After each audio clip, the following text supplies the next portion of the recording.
There was a time when Israel's kingdom shone in glory.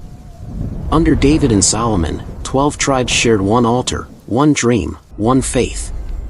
Yet only days after Solomon's death, that kingdom shattered. Brothers turned into enemies. The temple was stripped of its gold, the altars were defiled, and blood stained the promised land. This is not just history, it carries a message for us today.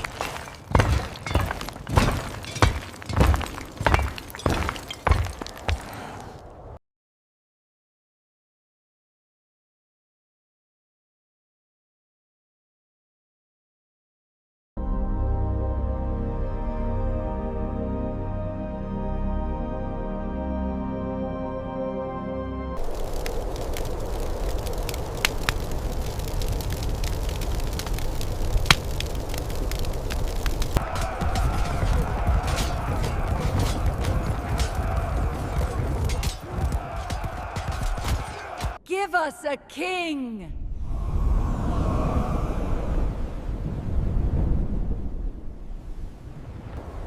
Warriors, tonight we stand united under the desert sky.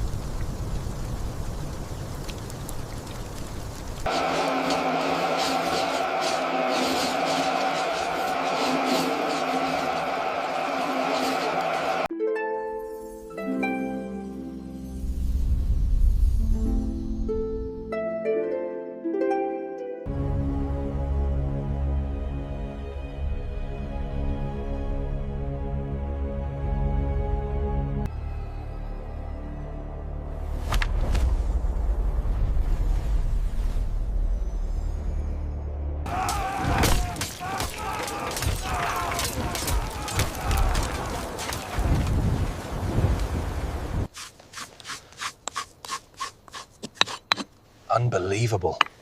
It's really the house of David. It all began with Time pride. for rebuilding Solomon, is now. though wiser and richer than any king before him, let his heart drift from God. He built his own palace for 13 years but God's temple for only 7. He married hundreds of foreign wives and welcomed their idols. Meanwhile, heavy taxes and forced labor crushed the people, especially those in the north.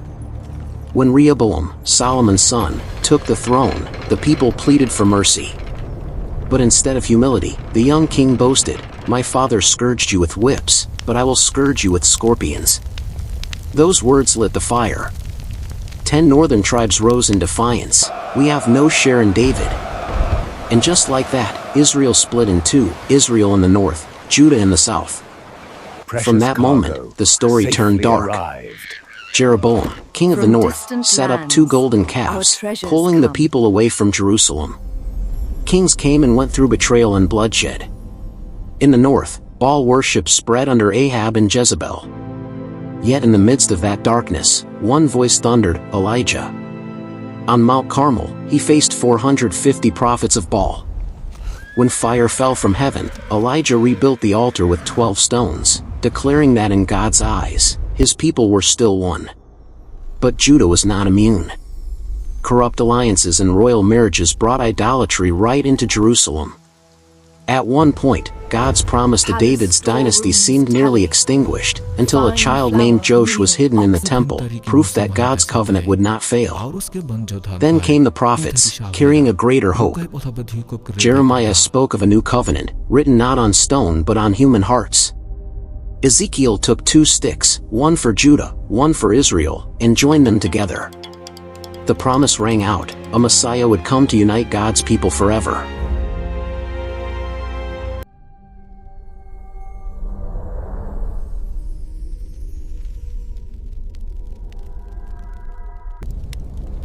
High places rise on hills. Ashtor, Chemosh, Milcom. Do not follow other gods.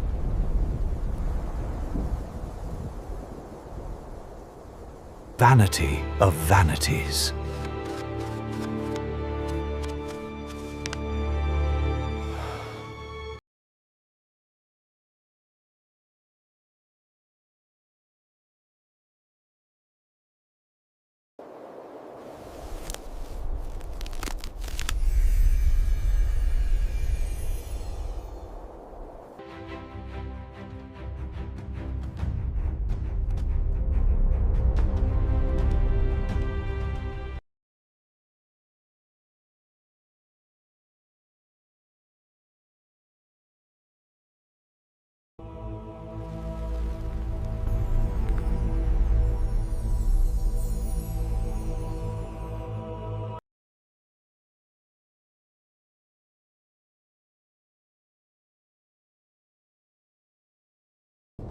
We have hussies.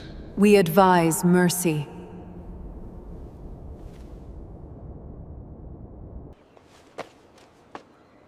He should be exiled at once. My little finger is thicker than my father's waist. To your tents, Israel! To your tents!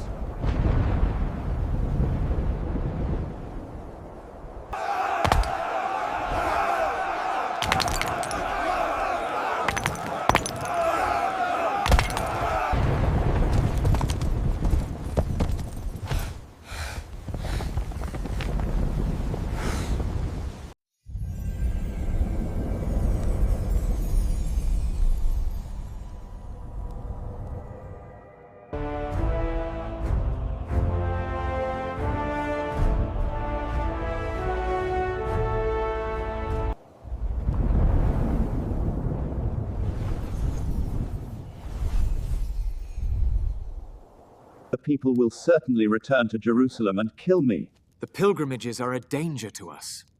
We must find a solution.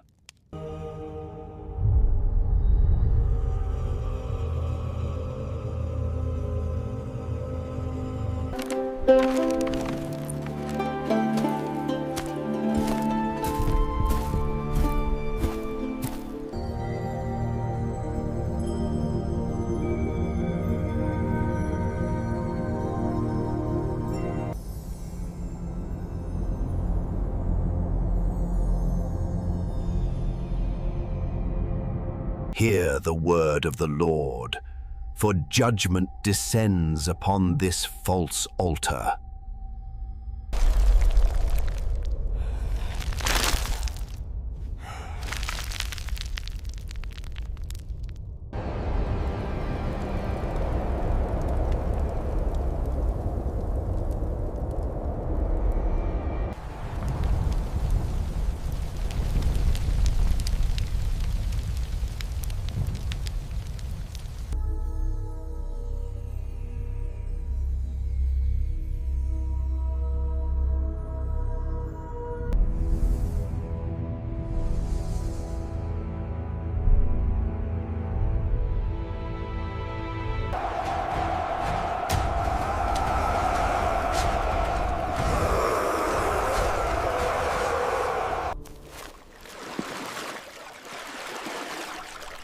O Lord, hear me.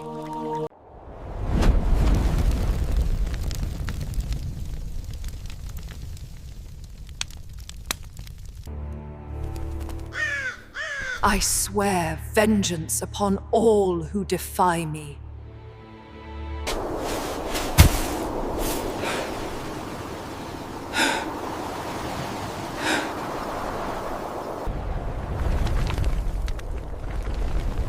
A thin, whispering voice.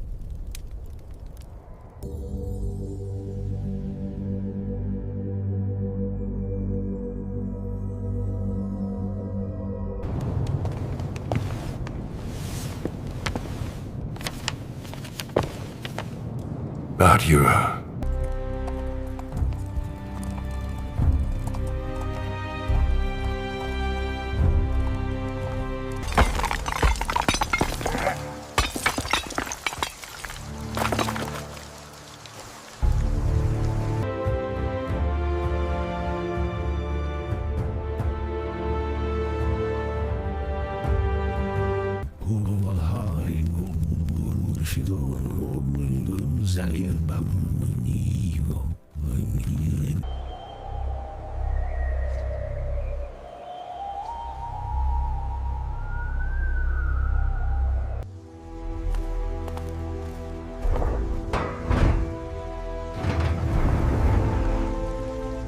Shh, little one. Quiet now.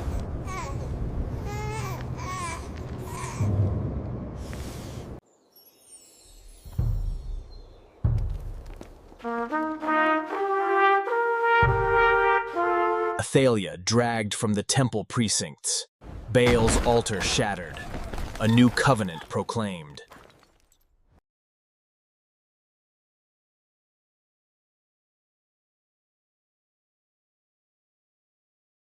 Centuries later, Jesus appeared.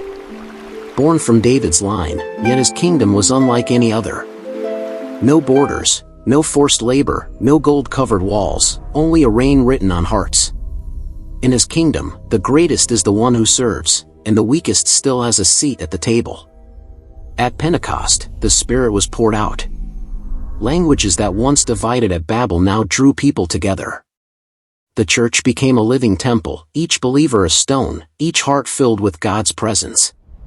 And in Revelation, John sees the New Jerusalem, 12 gates named for the tribes, 12 foundations named for the apostles. Matthew's genealogy No temple is branches like a needed, golden for tree. God himself and the Lamb are its David's line temple. glowing toward a This humble story begins carpenter's with son. pride tearing God's people apart, but it ends with love bringing them back together.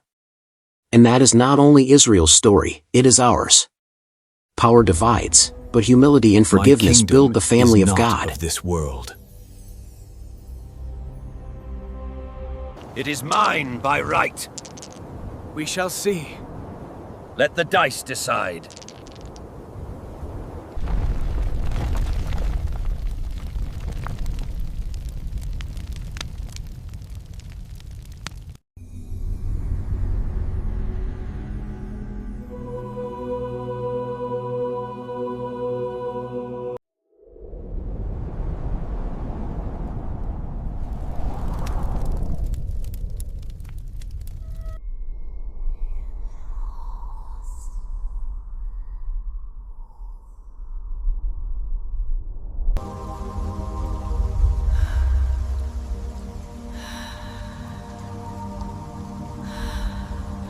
Neither Jew nor Greek, chains of division fall like broken rings.